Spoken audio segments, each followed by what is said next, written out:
Hello, 7th graders. We are going to start our introduction to cells today. Our learning goal as we go through this unit is that we can tell the difference between the prokaryotic and the eukaryotic cells. These are brand new words to us. These are words we're going to have to get to know very well because we will be using them throughout the rest of the year. And our second learning goal is that we can describe how the organelles help the cell to carry out life functions, such as our organs do for our bodies. Before we go too far into the cell, let's look at the discovery and kind of some of the history of the cell. The cell was discovered by a gentleman by the name of Robert Hooke in 1665. He built a crude microscope and he looked at a piece of cork wood through his microscope. When he did this, he saw what appeared to be little rooms, so he called them cells, which is in Latin means little rooms. He wasn't looking at the cell itself, he was looking at the cell wall, because a cork tree is a plant and it has a cell wall, so that looks like little tiny rooms. Our cells don't have a cell wall, so if Robert Hooke had looked at our cells in the same manner, he would not see nice little square rooms. He would have actually saw more rounded type of cells.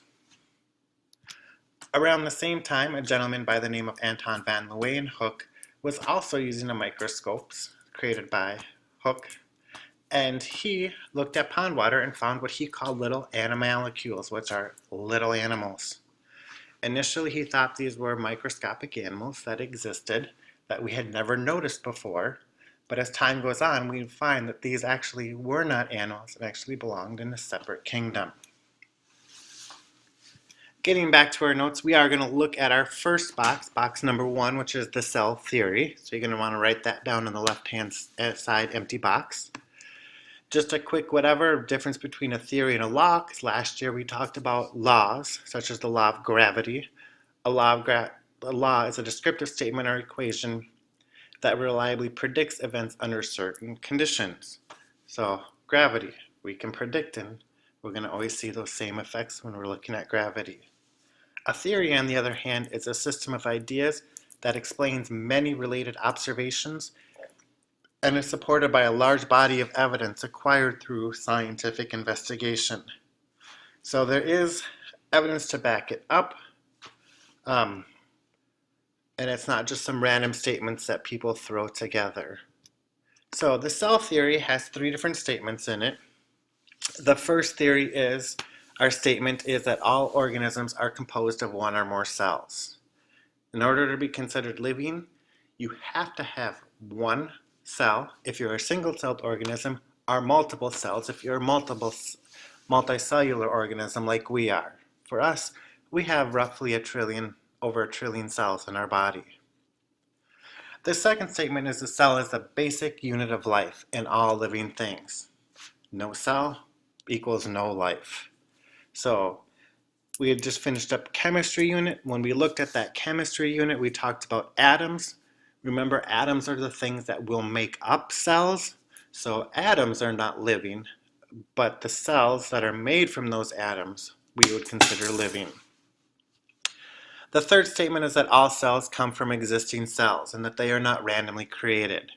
So it takes life to generate life. If you don't have a cell, if something does not have a cell, it's not going to randomly produce a cell.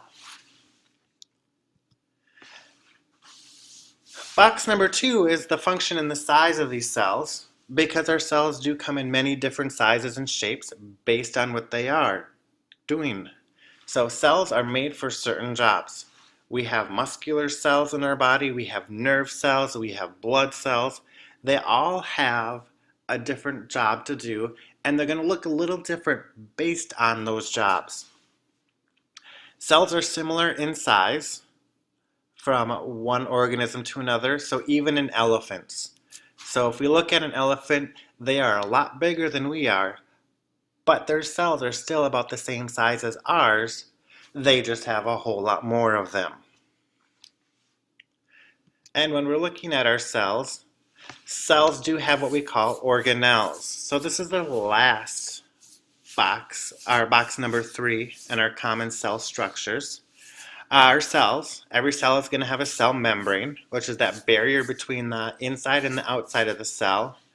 So this is really the gatekeeper. This is what determines what's allowed to come in and out of that cell. So when the blood circulatory system brings oxygen to the cell, it's going to let the oxygen in, and it's going to let that carbon dioxide out so that cell can get rid of that poisonous carbon dioxide.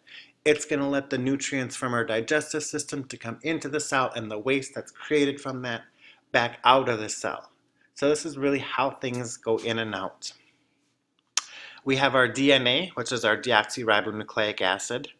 This is the heredity information that has all the instructions to make new proteins and how to copy of the cell. So this is really what keeps our cells identical to each other as our cells go through that process and they reproduce. Our cells are going to have cytoplasm, which is a fluid that surrounds the organelles of the cell. So this fluid is on the inside of that cell membrane. And the organelles are going to be there. They're going to do a variety of different things for that cell based upon that organelle, which we will talk about in a little bit later. Organelles in the cells are the structures that enable the cell to grow, repair, and reproduce. So it's very important for a cell to be able to get bigger before it reproduces, because a cell reproduces by splitting in half. So it has to get bigger before that point, so the cell's got to grow. Once the cell gets to a certain size, it's going to reproduce simply by forming two equal-sized smaller cells from that are going to have to grow. Plus, cells get damaged a lot, and they have to be able to repair themselves. So it's important to have these organelles that allow that cell to do these three basic things for that cell itself. If we're looking at a very complex cell, they're going to have many types of organelles.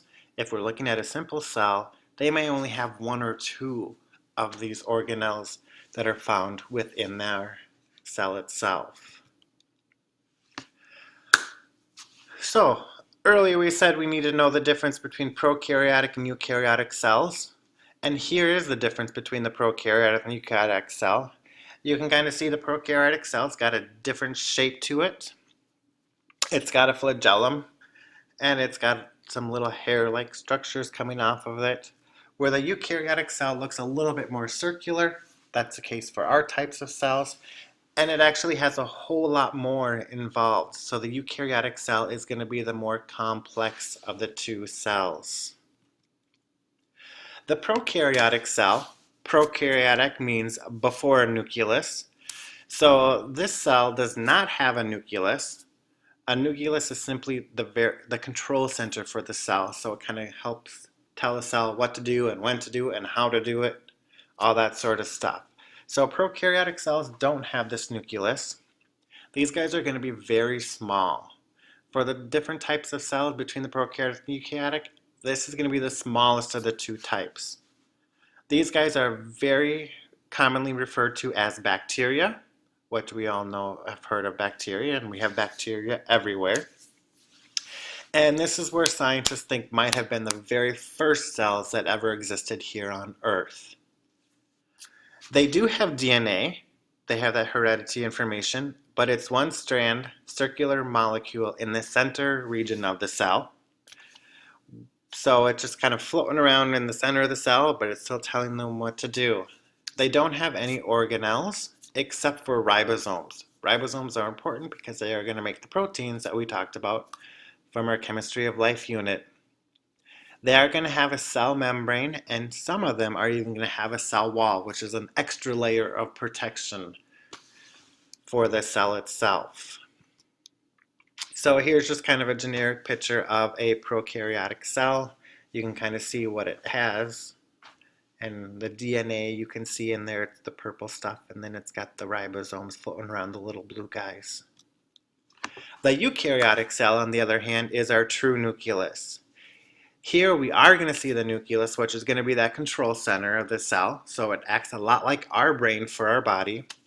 These guys are going to be bigger than the prokaryotic cells. They're going to be about 10 times larger than the bacteria prokaryotic cells we just talked about. We are going to see them in animals. We are an animal, so we're going to have the eukaryotic cell. We're going to find them in plants, fungi, and protists. And these guys have long chains of protected DNA in the nucleus. So here that genetic information is contained in the nucleus. They're going to have many different types of organelles. And these organelles are going to do various functions for that cell. Just like the prokaryotic cell, we are going to have ribosomes, which are going to make proteins. And they're also going to all have a cell membrane, and some are going to have a cell wall. Our cells do not have that cell wall. So here's two different types of eukaryotic cells. The one on the left is going to be the generic, almost like they are our cells. So that'd be like an animal cell right there on the left. And on the right, you can see the plant cell. The plant cell is just going to be very similar to ours, but with a few extra features, which we will talk about later on.